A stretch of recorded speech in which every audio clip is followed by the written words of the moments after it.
Cualquiera que se haya tomado el tiempo de explorar la historia china sabe que puede ser complicada, pero casi siempre es muy interesante.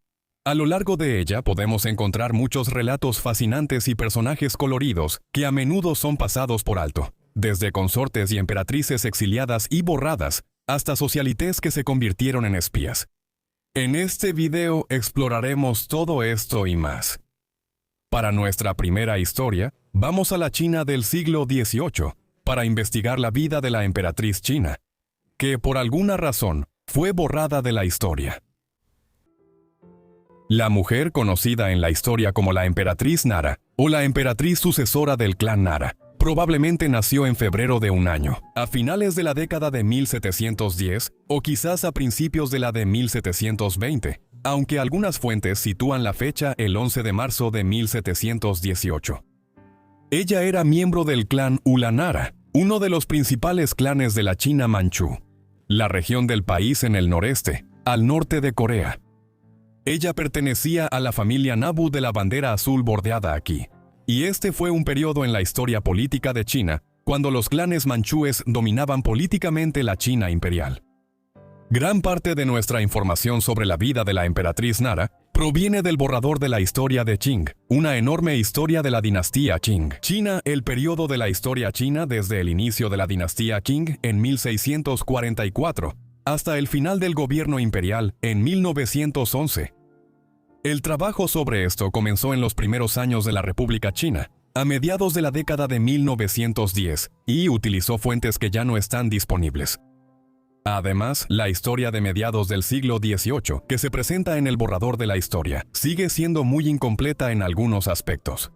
Además, su tratamiento de la emperatriz Nara es particularmente hermético, y muchos académicos han especulado que los registros relacionados con su tiempo como consorte imperial de China fueron destruidos deliberadamente para eliminar el registro de su vida como esposa del emperador. ¿Pero por qué? Para responder a esto, necesitamos profundizar más en su vida.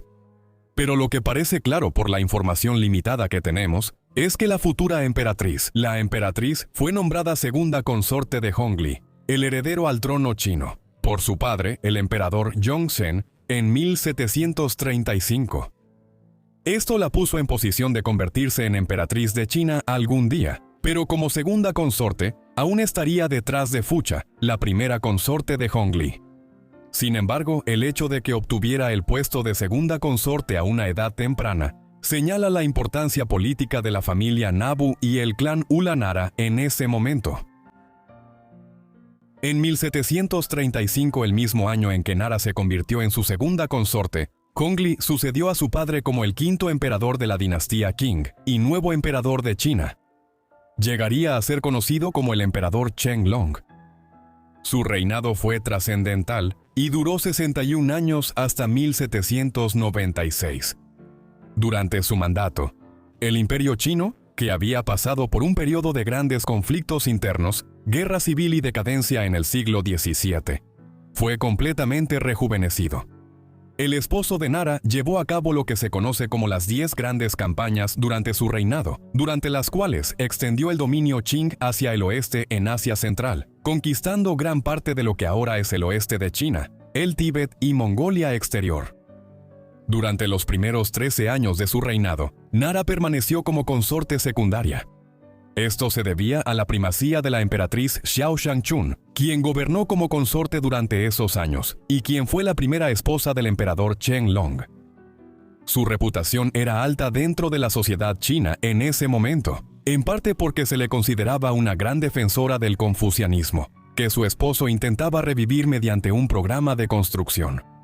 La emperatriz dio a luz a muchos hijos durante la década de 1730 y la de 1740 para asegurar la dinastía, pero en 1748 murió prematuramente. La causa exacta de su muerte no está clara, pero la mayoría de los relatos afirman que murió durante un viaje en barco, posiblemente por ahogamiento o por una enfermedad. Además, uno de sus hijos murió de viruela apenas unas semanas antes, así que la emperatriz pudo haber sucumbido a la misma enfermedad. La muerte de la emperatriz Xiao Shangchun hizo que Nara fuera elevada de la posición de segunda consorte del emperador Qianlong a la de consorte noble imperial, un rango por debajo de la emperatriz. Esto pudo deberse a su buena relación con la madre del emperador, la emperatriz viuda Chongqing, quien apreciaba a la segunda consorte y se aseguró de que recibiera el título de consorte noble Xiang en 1745. Ahora, solo 3 años después, inesperadamente se convirtió en emperatriz de facto. Aunque el emperador tenía numerosos herederos, para cuando Nara ascendió al título imperial, ella le dio más herederos en los primeros años de la década de 1750. Un hijo, Yongji, quien fue el 12º hijo del emperador, nació en 1752. Una niña, la 5ª hija del emperador, nació al año siguiente, mientras que otro hijo, Yongjing, llegó en 1756. No está claro si estos fueron los únicos hijos que la emperatriz Nara le dio al emperador, pero parece probable que haya habido otros. Sin embargo, es posible que hayan muerto jóvenes, o tal vez simplemente no se registraron en ese momento, debido a que nacieron antes de que ella se convirtiera en emperatriz en 1750. La emperatriz sucesora o emperatriz Nara serviría como emperatriz consorte durante unos 16 años desde 1750 hasta 1766. Antes de esto, ella ocupó el puesto de consorte noble imperial, ya que el emperador, quien estaba devastado por la muerte de su primera esposa, ordenó 2 años de luto. En consecuencia, la tarea principal de la emperatriz sucesora en ese momento era supervisar el harén imperial, y no asumió oficialmente sus deberes y el cargo de emperatriz hasta 1750. En ese momento, sus obligaciones se volvieron mucho más complejas. Se le requería acompañar al emperador en muchas de sus campañas a lo largo de China. Muchas de estas fueron brutales. Por ejemplo, el emperador Qianlong supervisó campañas contra el Kanato Zungar de Mongolia Exterior y el pueblo tibetano de Jingchuan. En ambos casos, la política del estado Qing hacia los húngaros y el pueblo tibetano de Jingchuan fue genocida. Los húngaros fueron casi completamente erradicados de Mongolia Exterior y el oeste de China. De los 600.000 húngaros, se estima que hasta un 30% fueron asesinados por las fuerzas del emperador Qianlong durante sus campañas. Otro 40% fue devastado por la llegada de la viruela a sus tierras, mientras que más de 150.000 huyeron hacia el oeste, al Imperio Ruso. Menos de 100.000 quedaron vivos en las tierras de la China Qing. No está claro cuánto de esto presenció directamente la emperatriz Nara durante sus viajes con el emperador en sus campañas, pero debió haber estado al tanto de la magnitud de la brutalidad. Aunque estos métodos eran brutales, fueron eficaces, y para finales de la década de 1750, el Imperio Qing se extendía hasta el oeste, llegando a los Himalayas, y el emperador Qianlong estaba considerando la guerra con el emir afgano Imad Shah Jirani en un esfuerzo por extender el dominio Qing hacia Asia Central. Esta enorme expansión del estado Qing también trajo a muchos musulmanes y budistas bajo el dominio Qing. Como una de las figuras principales en la promoción del confucianismo, las enseñanzas filosóficas y cuasi religiosas derivadas del antiguo erudito chino Confucio, la emperatriz Nara estuvo involucrada en los esfuerzos para extender el confucianismo entre estos nuevos pueblos sometidos del oeste. La emperatriz sucesora es tan famosa por la naturaleza dramática de su caída como por cualquier otra cosa. En 1765, el 30º año del reinado del emperador Qianlong, él y Nara estaban en una gira imperial por las principales ciudades del sur de China, una región de su imperio que el emperador no había recorrido en algún tiempo.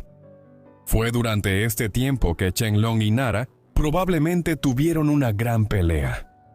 Unos años antes, Qianlong se había enamorado de una mujer dulce y hermosa, 16 años menor llamada la Dama Wei. La promovió muy rápido y para 1760 fue elevada a consorte noble Ling. Se ha especulado que durante el viaje le pidió a Qianlong que la promoviera a consorte noble imperial, un puesto que, según la tradición, no podía obtenerse mientras la emperatriz viviera. A pesar de esto, el emperador estuvo de acuerdo, lo que enfureció a Nara. Pero otro informe afirma que la ruptura entre ambos fue resultado de que Qianlong participó en múltiples orgías con mujeres locales durante el viaje al sur. La gota que derramó el vaso fue cuando quiso convertir a una de estas mujeres en su consorte. No se sabe si alguna de estas historias fue la causa de las acciones de Nara, pero lo que hizo sorprendió a quienes la rodeaban. Durante la gira imperial, Nara se cortó el cabello muy corto. Según la tradición manchú de la época, esto se consideraba una blasfemia, ya que el cabello en la parte superior de la cabeza no debía cortarse de esa manera a menos que uno estuviera de luto. En consecuencia, se consideró como un intento de la emperatriz de maldecir a su esposo y a la emperatriz viuda. El borrador de la historia de Qing afirma que posteriormente fue expulsada de la gira imperial por el emperador y escoltada de regreso a Pekín. Pero esto no marcó su completa caída en desgracia. Investigaciones recientes han indicado que los registros imperiales de la época demuestran que la emperatriz Nara seguía recibiendo la misma cantidad de bienes domésticos que antes de su destitución, y su personal seguía consistiendo en 5 eunucos y 2 cocineros. Sin embargo, cuando el emperador Qianlong regresó a Pekín personalmente, claramente tomó medidas para degradar a Nara.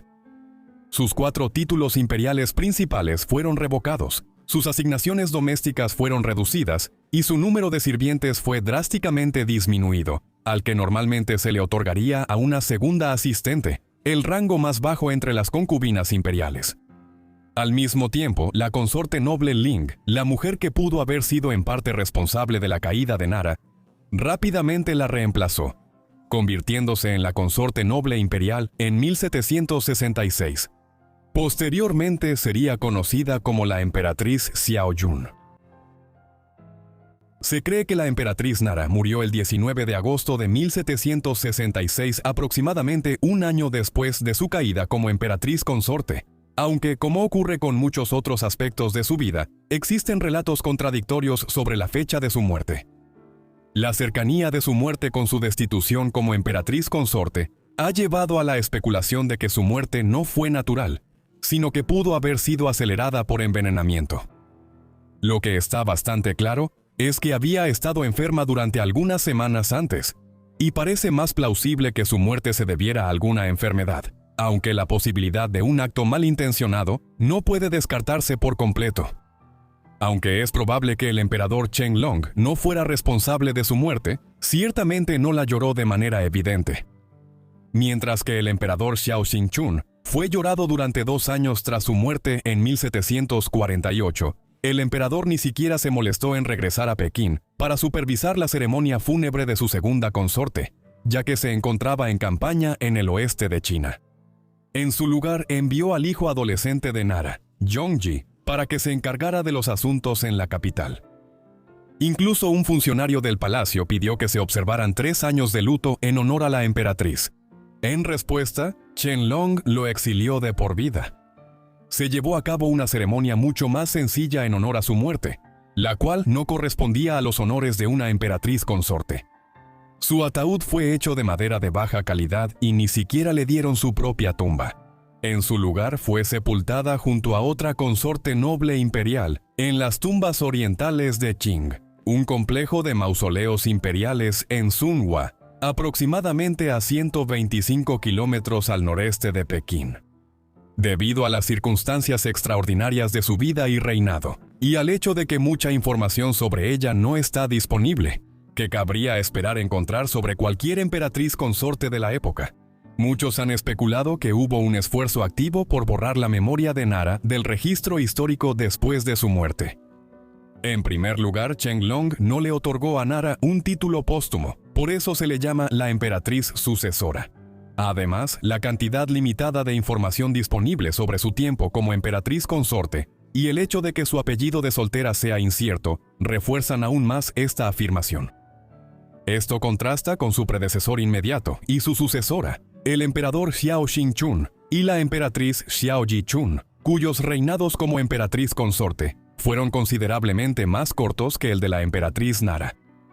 Además, no existen retratos oficiales de Nara, lo que ha llevado a muchos a especular que Qianlong los mandó destruir o modificar de ciertas maneras. Solo se cree que los retratos que han sobrevivido sean de ella, pero los historiadores aún no están seguros. Este esfuerzo deliberado por destruir la memoria de la emperatriz Nara, después de su muerte, genera dudas sobre los relatos de su caída en 1765. Quizás hubo mucho más involucrado en su caída como emperatriz que el simple acto de cortarse el cabello, sin importar cuánto esto pudiera haber violado la etiqueta de la época. Desafortunadamente, no podemos estar seguros, y la vida y el reinado de la emperatriz sucesora generan más preguntas que respuestas. Ahora avanzaremos al siglo XX para analizar a la última emperatriz de China. La mujer que ha pasado a la historia como la emperatriz Wanrong nació el 13 de noviembre de 1906 como Gobulu Wanrong. El nombre Wanrong significa hermoso semblante. Ella nació en el clan Gobulo, bajo la bandera blanca lisa de las 8 banderas, en las que la sociedad estaba dividida en Manchuria, la parte noreste de China, que hoy se encuentra entre Corea del Norte y Rusia. Los miembros de la bandera blanca lisa formaban parte de la clase alta de la sociedad manchú. Y el padre de Wanrong, Rong Nguyen, sirvió como ministro de Asuntos Internos en el gobierno de la dinastía Qing, China, hacia finales del siglo XIX y principios del siglo XX. Rong Nguyen también era uno de los individuos más ricos de China en la época del nacimiento de Wanrong. La vida temprana de Wanrong fue algo trágica. Su madre, Heng Xin, murió después de dar a luz a Wanrong debido a fiebre puerperal o una infección posparto. Por lo tanto, la joven Wanrong fue criada principalmente por su madrastra, Heng Xiang. Ella tenía 2 hermanos, uno llamado Ranlian, quien era su hermano de sangre, y había nacido de su madre Heng Xing antes de que naciera la propia Wanrong. El segundo era su hermanastro, Runqi. El padre de Wanrong era un hombre progresista para su época en la China imperial tardía.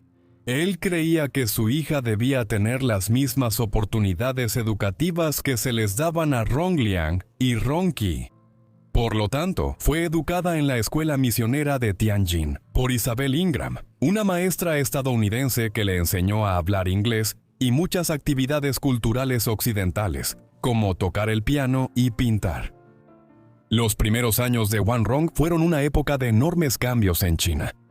El país había sido gobernado por la dinastía Qing desde 1644. Sin embargo, el país comenzó a experimentar enormes desafíos a partir del siglo XVIII, cuando comerciantes y ejércitos europeos empezaron a llegar con tecnología muy superior. China fue uno de los pocos países en el mundo que no cayó bajo el dominio directo europeo en el siglo XIX, pero Gran Bretaña obligó efectivamente al país a convertirse en un gran mercado para el opio, que producía en la India. Luego, a finales del siglo XIX, Japón comenzó a adoptar la tecnología y las prácticas occidentales muy rápidamente. Esta rápida modernización de Japón y la expansión de la influencia rusa en Asia Oriental pusieron a China bajo la presión de su vecino.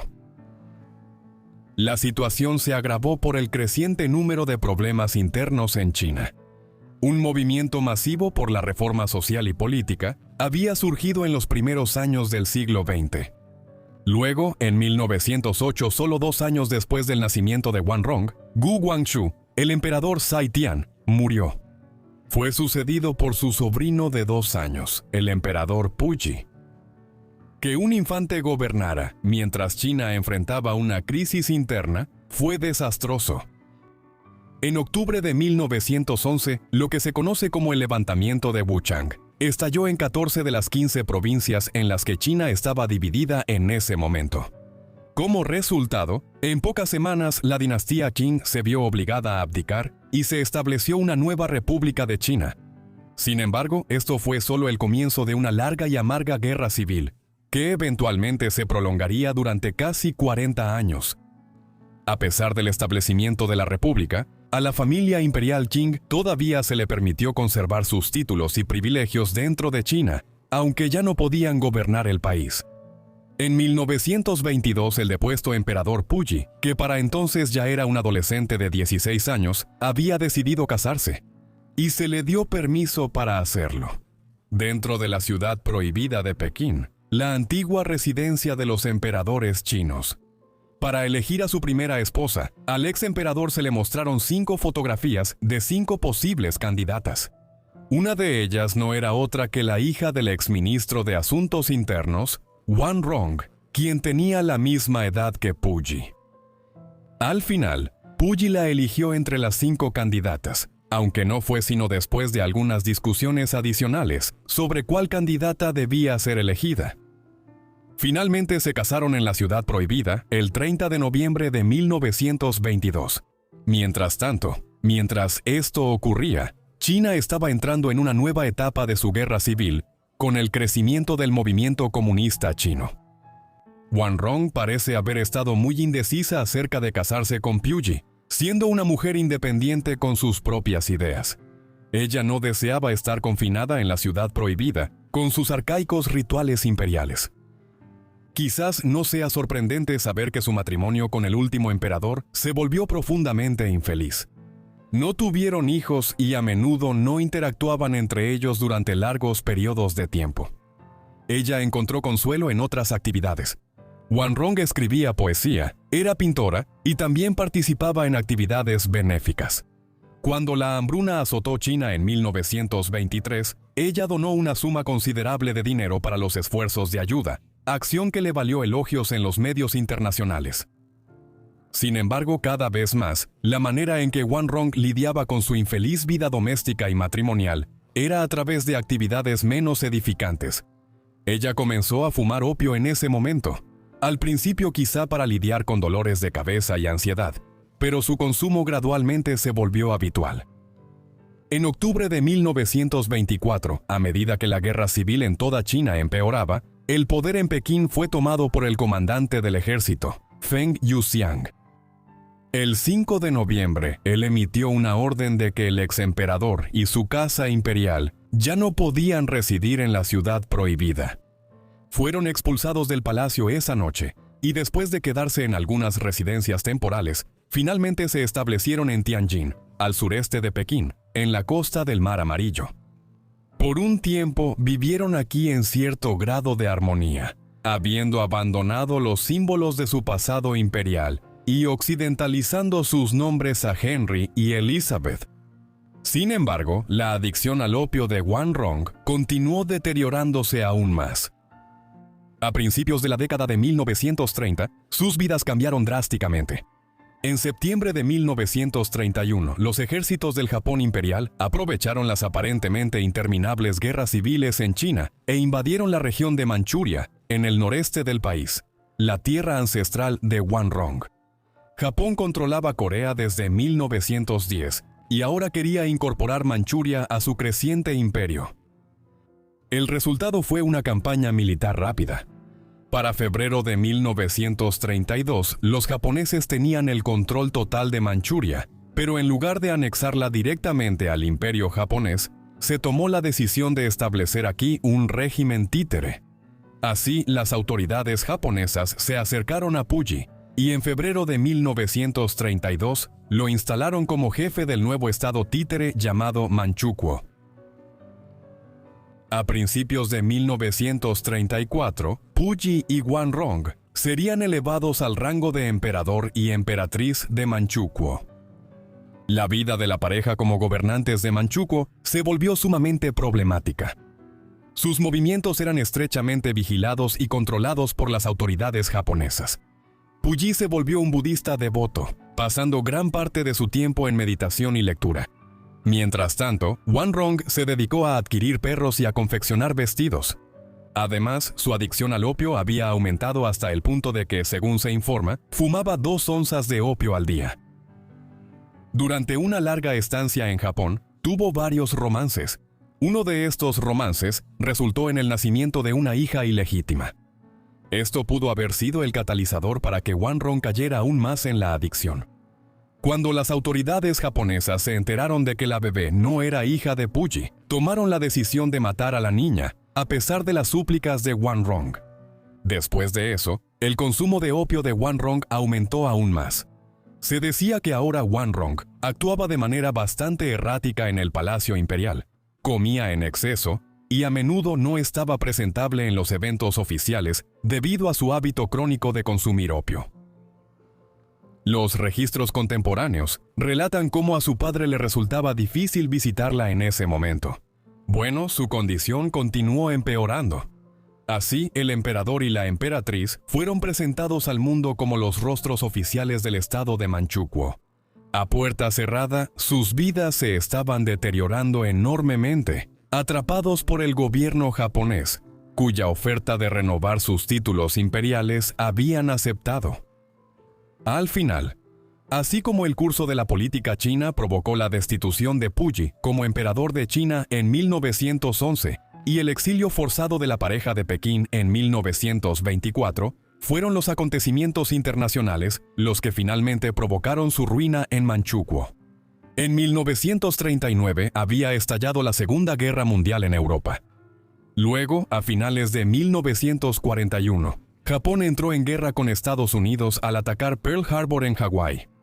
En cuestión de semanas, también estaban en guerra con los nuevos aliados de Estados Unidos, Gran Bretaña, Francia y la Rusia soviética.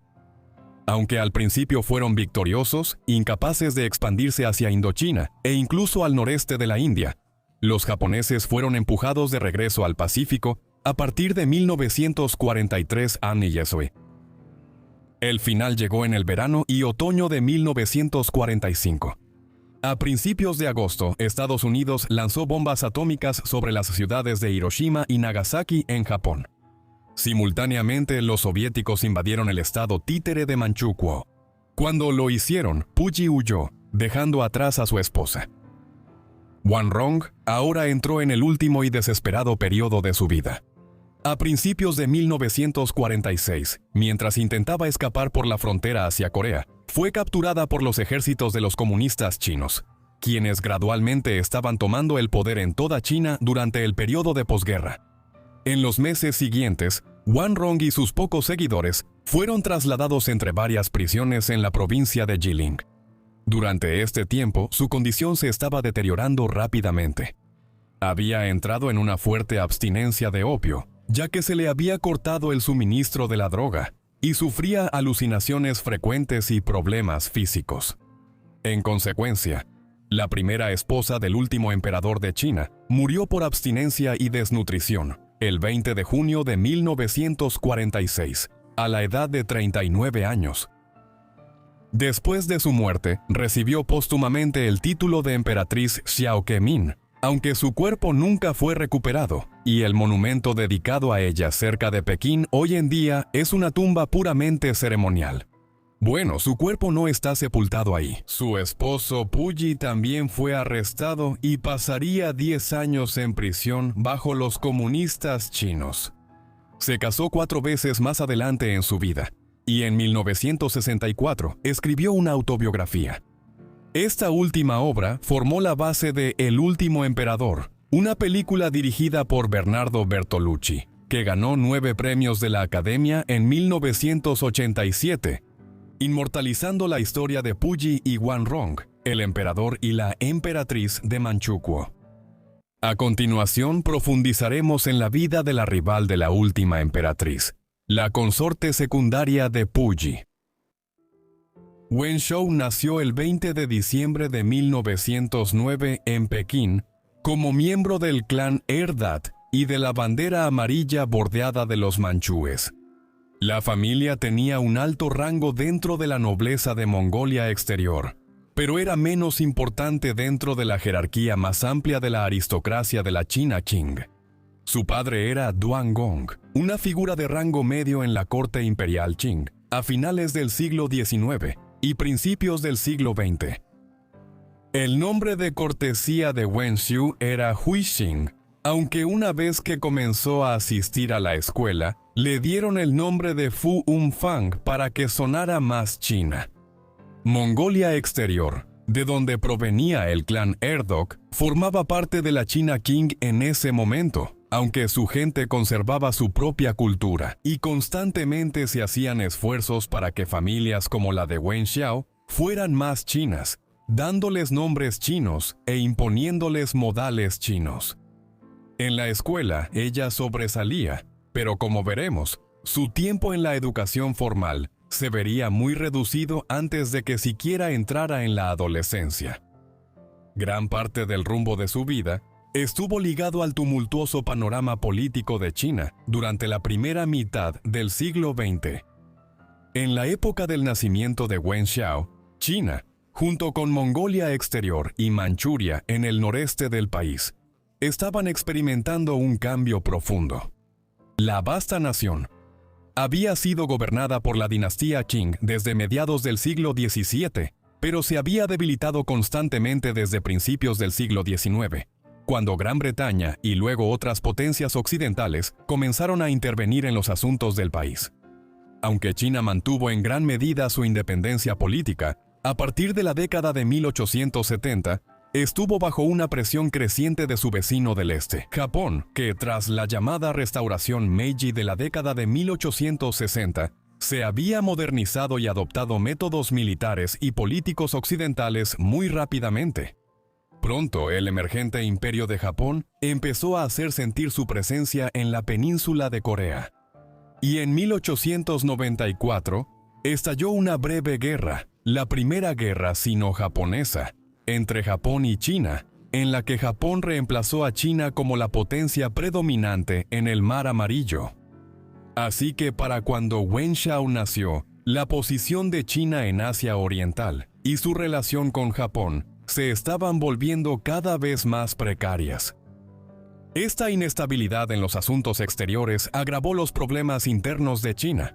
Desde finales del siglo XIX, había habido un movimiento masivo dentro del país para iniciar reformas sociales y políticas de gran alcance. Luego, en 1908, un nuevo emperador, el emperador Puyi, ascendió al trono cuando tenía apenas 2 años. La ascensión de un niño que no podría gobernar por sí mismo durante más de 10 años fue un desastre para China en este momento tan precario de la historia. Como consecuencia de esto, en 1911, una gran rebelión contra el gobierno se extendió por gran parte de China. En cuestión de semanas, la dinastía Qing terminó, y el pequeño Puyi fue depuesto en las primeras etapas de una larga y amarga guerra civil, que continuaría de una forma u otra en China hasta 1949. La vida de Wen Xiao estaría marcada por el inicio y el final de esa misma guerra civil. Aunque se había proclamado la República de China en 1911 y el Imperio Chino llegó a su fin, al niño emperador Puyi se le permitió conservar sus títulos y privilegios en China, aunque solo de forma completamente honorífica y ceremonial. En 1921, el último emperador, al cumplir 15 años, decidió casarse. En la ciudad prohibida, en el corazón de Pekín, le presentaron fotos de 5 candidatas que habían sido preseleccionadas por los altos funcionarios del palacio. Estas candidatas tenían una edad similar a Puyi y, en general, provenían de la nobleza china. Wen Xiao estaba entre ellas y era favorecida por ciertos grupos en la corte. Sin embargo, su candidatura fue rechazada por otros debido a su ascendencia de Mongolia Exterior. Como resultado, Puyi finalmente eligió y se casó con Wanrong en 1922, una miembro de la nobleza manchú, que se convirtió en la emperatriz Wanrong. Sin embargo, siguiendo las costumbres imperiales chinas, Puyi también se casó con Wen Xiu ese mismo año, convirtiéndola en su consorte imperial, una especie de amante oficialmente reconocida o segunda esposa en la corte imperial. Los años venideros fueron difíciles. Para empezar, Wen Xiu tenía solo 12 años cuando se casó con el emperador Puyi, que tenía 16 años. Pero el principal problema para la consorte era la extraña colección de personas con la que se encontró junto a Puyi y Wanrong. Los celos surgieron entre el emperador, la emperatriz y la consorte imperial desde muy temprano, y estos persistirían intermitentemente durante años. Gran parte del problema provenía del propio Puyi, un personaje retraído y difícil que apenas tenía energía suficiente para prestarle atención a una esposa, y mucho menos a 2. A medida que avanzaban sus años de adolescencia en la ciudad prohibida, Wen Xiao se volvería cada vez más solitaria y aislada, mientras que Wanrong también sufría, desarrollando gradualmente una adicción a los opiáceos, la cual se volvería crónica con el tiempo. Todo esto se agravó por el hecho de que ni Wanrong ni Wen Xiao tuvieron hijos con Puyi. Una cita de uno de los diarios de Wen Xiao de esa época, que fue citada por Puyi mucho después en unas memorias que escribió, resume perfectamente sus sentimientos en ese momento. Aquí ella escribió: «La sierva atrapada en el jardín es como una persona encerrada en una prisión, que a menos que haya un perdón general, no encontrará libertad». Ella se refería a sí misma como la sierva.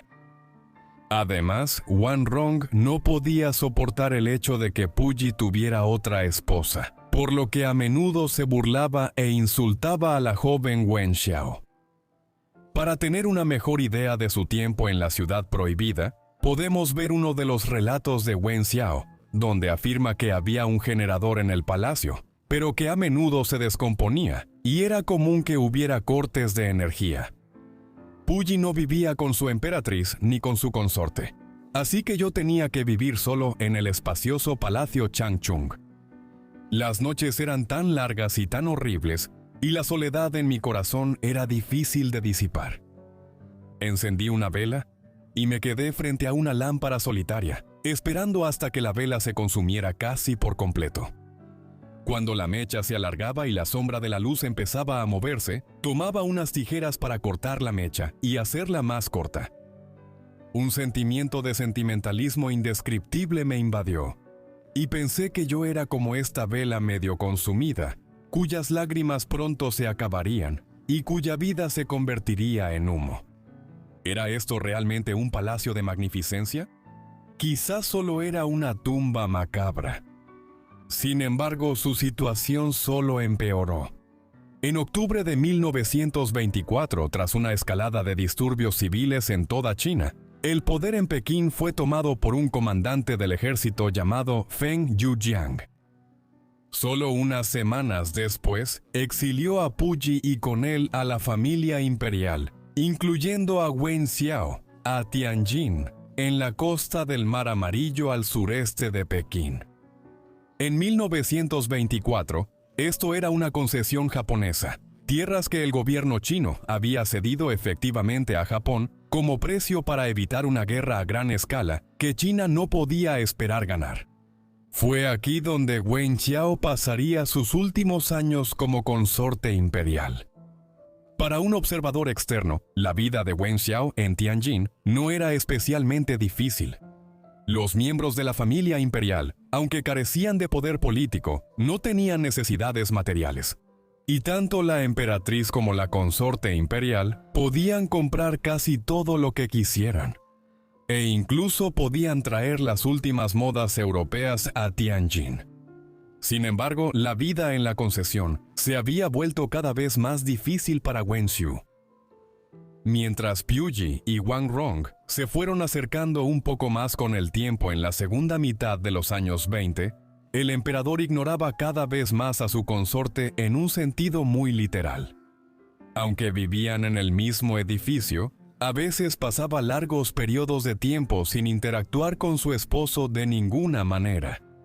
En una carta a una prima suya de esa época, ella afirmó que durante años la han tratado como si no fuera humana.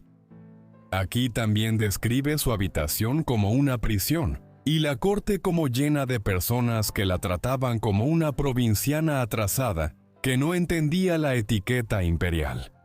No es sorprendente que la salud mental de Wen Xiao se hubiera deteriorado muchísimo. En consecuencia, intentó suicidarse en varias ocasiones.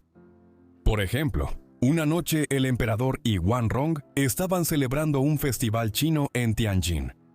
Mientras tanto, ella había sido dejada sola en su apartamento, así que la consorte imperial intentó quitarse la vida apuñalándose con unas tijeras grandes. Pero en esta ocasión, su vida fue salvada por la intervención de un eunuco. Wen Xiao era una mujer que acababa de cumplir 20 años, pero claramente estaba profundamente infeliz y extremadamente sola. Claramente algo tenía que cambiar. De lo contrario, una vida larga en estas miserables circunstancias podría ser su destino. En el otoño de 1931, El gobierno japonés aprovechó la inestabilidad interna que había en China para expandir su influencia en el continente asiático, invadiendo Manchuria. En un periodo de tiempo muy corto, la región noreste de China, que se extiende a lo largo de las fronteras con Corea y Rusia, quedó bajo control japonés, y se estableció un estado títere llamado Manchukuo, aquí para darle a la región cierta apariencia de independencia. Pero en realidad, una gran parte de China ahora era gobernada desde Tokio. Las autoridades japonesas posteriormente instalaron a Puyi como el nuevo emperador de Manchukuo y a Wanrong como emperatriz. Pero Wen Xiu ya se había ido para ese entonces. Para 1931, su desesperación e ideas suicidas por su situación en Tianjin se habían transformado en una firme determinación de escapar de sus circunstancias. Así, fue el 25 de agosto de 1931 solo, unas semanas antes de que los japoneses invadieran Manchuria, cuando la consorte imperial tomó una decisión sumamente inusual en la política imperial china. Ese día, ella salió del palacio en Tianjin e indicó que quería divorciarse del emperador. Aunque el divorcio ya se practicaba bastante en China a principios de la década de 1930, era inaudito que una esposa imperial dejara a un emperador. Después de iniciar el proceso, Wen Xiao se vio atacada por los medios chinos. Aparecieron artículos en periódicos de Pekín y otras ciudades importantes que la criticaban, acusándola de ser desagradecida, inmoral y sinvergüenza. Muchos de sus propios familiares la evitaron e intentaron obligarla a regresar con Puyi, aunque su hermana Wen Shang fue un gran apoyo. A pesar de la oposición generalizada de su familia extensa, la corte imperial y la sociedad china en su conjunto, Wen Xiao se mantuvo firme en su decisión. Sin embargo, Wen Qiao no tuvo que esperar mucho para que el asunto se resolviera. Puyi consideraba que el asunto era una controversia embarazosa, que debía terminarse lo antes posible. Así que cuando sus abogados y los de su esposa se reunieron en las semanas siguientes, pudieron llegar rápidamente a un acuerdo que se finalizó el 13 de septiembre de 1931. Con ello, el matrimonio de Puyi y Wen Xiao quedó disuelto. Ambas partes permanecerían en silencio sobre su unión, para evitar más daños a la reputación tanto de la familia extensa de Wen Xiao como de la majestad de la familia imperial. Finalmente, Puyi le pagaría a Wen Xiao 50,000 yuanes como pensión alimenticia de por vida. La ahora ex consorte imperial regresó a Pekín tras la finalización del divorcio. Aquí vivió una vida relativamente tranquila en los años siguientes, trabajando como maestra en una escuela primaria. Sabemos poco sobre lo que hizo durante los años tumultuosos que siguieron a la invasión de China por Japón en 1937 y el estallido generalizado de la Segunda Guerra Mundial en 1939. Por el contrario, Puyi y Wanrong permanecerían como los gobernantes títeres de Manchukuo hasta el final de la Segunda Guerra Mundial, en 1945. Wanrong moriría de desnutrición severa y abstinencia de opio, solo unos meses después de la liberación del país en 1945. Mientras tanto, Puyi fue juzgado y condenado como criminal de guerra en los juicios de Tokio, que fueron los juicios realizados para criminales de guerra japoneses y aliados en Tokio, después del final de la guerra, por lo cual fue sentenciado a 10 años de prisión. Dado esto, la decisión de Wen Xiu de divorciarse de Puyi solo unas semanas antes de que la corte imperial fuera trasladada a Manchukuo parece una elección muy afortunada. En 1947, mientras la Guerra Civil China, que había comenzado en 1911, entraba en sus etapas finales, Wen Xiu se casó con el mayor Liu Shengdong en Pekín. Él había sido soldado cuando se conocieron hacia el final de la Segunda Guerra Mundial, pero posteriormente se retiró y abrió un negocio de alquiler de autos. Este negocio tuvo problemas financieros y en los años siguientes, la pareja manejó varios pequeños negocios, uno de limpieza y otro de fabricación de tarimas de madera. Era una vida marcada por la pobreza para una mujer que, un cuarto de siglo antes, había vivido en el Palacio Imperial dentro de la ciudad prohibida en Pekín. Quizás la falta de dinero no le permitió recibir el tratamiento médico adecuado cuando Wen Xiu empezó a tener problemas de salud a principios de la década de 1950, cuando ella todavía tenía poco más de 40 años.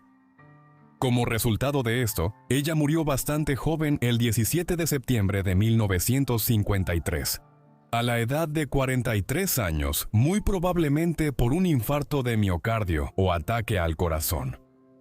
Sin dinero para comprar un ataúd, su esposo construyó uno él mismo, y fue en este donde la última consorte imperial de China fue enterrada en el distrito de Andingmen de Pekín varios días después. Para nuestra última historia, exploraremos el relato de una destacada socialité china que se convirtió en espía, pero que enfrentaría un destino trágico debido a su trabajo. Chen Pingru nació en una fecha incierta de 1918 en lo que entonces era la ciudad de Langxi, en la provincia de Zhejiang, en el este de China. Su padre era Zheng Guiwan, un nacionalista chino, en una época en la que el país atravesaba una prolongada guerra civil.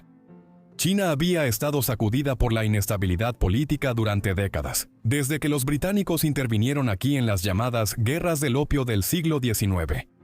Entre las décadas de 1910 y 1940, surgieron varios grupos que competían por tomar el poder y construir una nueva China, siendo los más poderosos el Kuomintang o nacionalistas y los comunistas. El padre de Zheng era un comandante de alto rango del Kuomintang que sirvió bajo Sun Yat-sen, el primer presidente de la República de China a principios de la década de 1910. La madre de Pingru era japonesa, y esto fue bastante significativo en la historia posterior de su hija. Cuando era joven, su padre había estudiado en Japón. Durante ese tiempo, conoció y finalmente se casó con Henako Kimura, quien posteriormente adoptó el nombre de Chen Huayun después de regresar a China.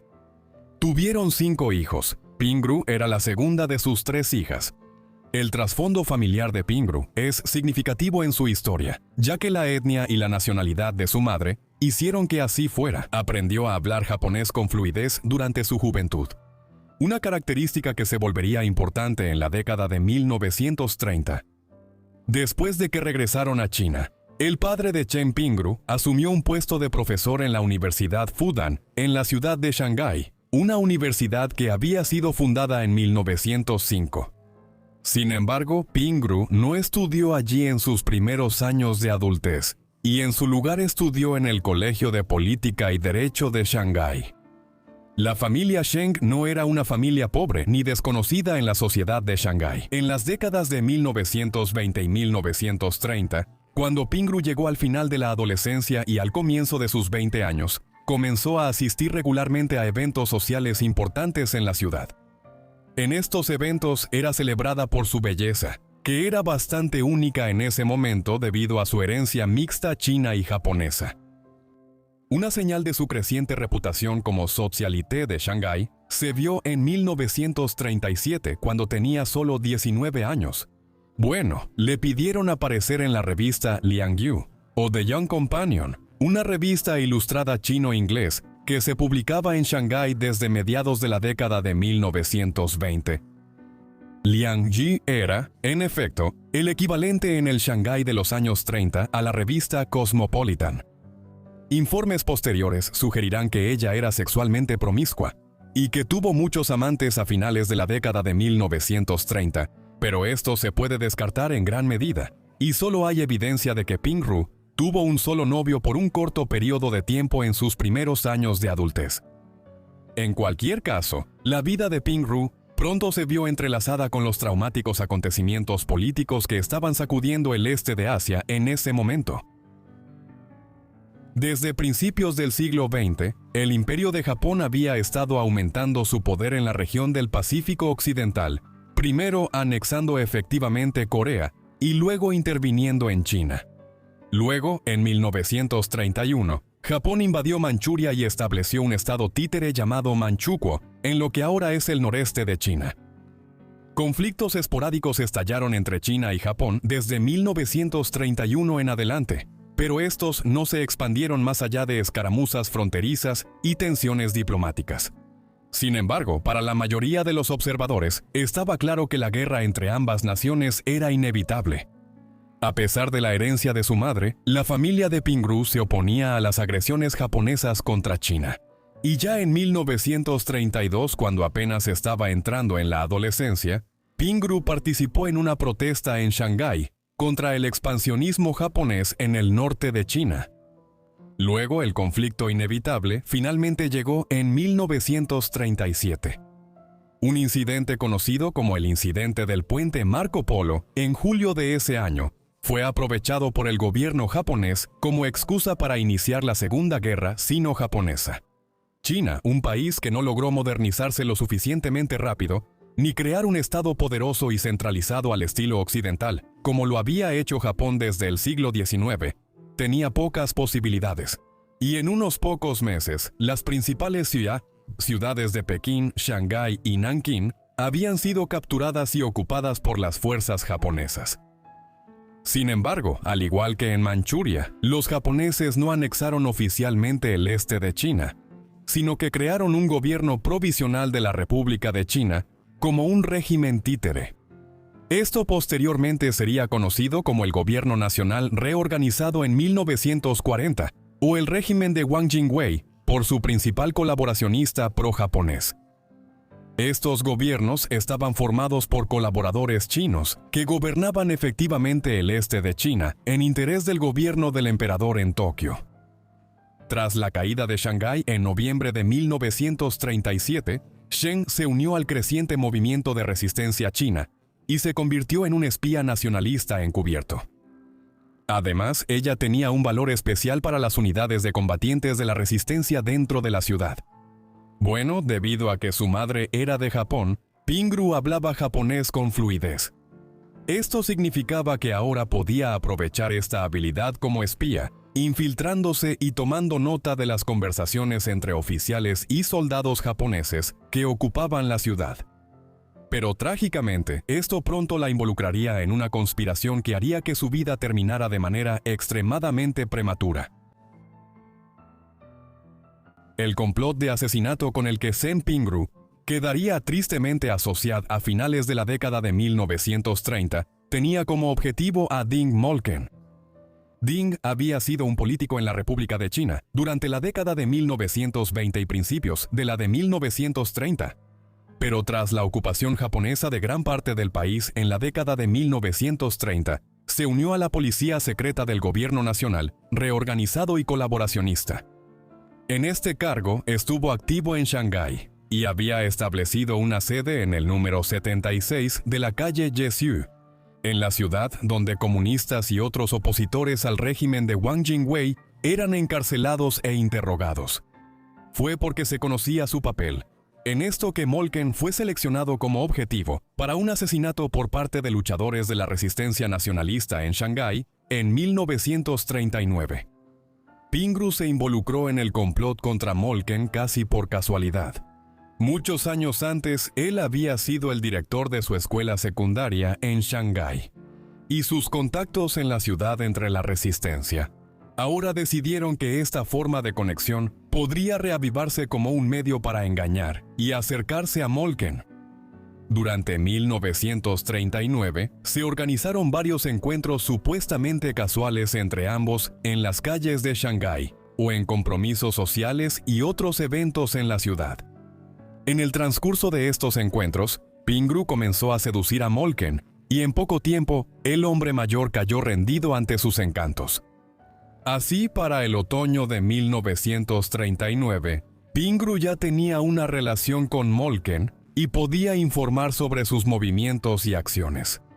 Ahora, el movimiento de resistencia nacionalista en la ciudad tomó la decisión de asesinarlo, utilizando la información que Pingrú podía proporcionar. La noche elegida para llevar a cabo el atentado fue el 21 de diciembre de 1939, cuando Pingrú y Molken debían asistir a una cena en la casa de un amigo. Cuando llegó la noche, había un plan para que Pingrú atrajera a Molken a un lugar específico en la calle Nanjing, la principal avenida comercial de la ciudad, comparable con la Quinta Avenida en la ciudad de Nueva York. Aquí, la resistencia tendría asesinos esperando al acecho. Pingrú simplemente tenía que llevar a Molken allí. En la cena de esa noche, ella le pidió a Ding Molken que la llevara a Nanjing Road después. Aquí expresó interés en comprar un abrigo en una peletería por la que pasaron en auto y que había sido preseleccionada como el lugar para el asesinato. Pero en los minutos siguientes, el intento de asesinato tuvo problemas. Cuando entraron a la tienda, Ding empezó a sospechar de dos personas que vio merodeando afuera, al otro lado de la calle.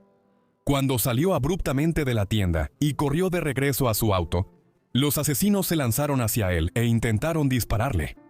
Pero fallaron y él se fue manejando, dejando a Pingrú todavía en la peletería y a los dos asesinos parados en medio de Nanjing Road.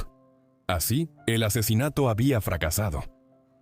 El fallido intento de asesinato significó la perdición para Pingrú. Para Ding Molken, quedó claro por la manera en que ella le había pedido por primera vez que la llevara a Nanjing Road. Y luego cuando hizo la sorpresiva petición de detenerse en la peletería, mientras pasaban por ahí, quedó claro que Sheng había ayudado a planear el intento de asesinato y que era miembro de la resistencia encubierta.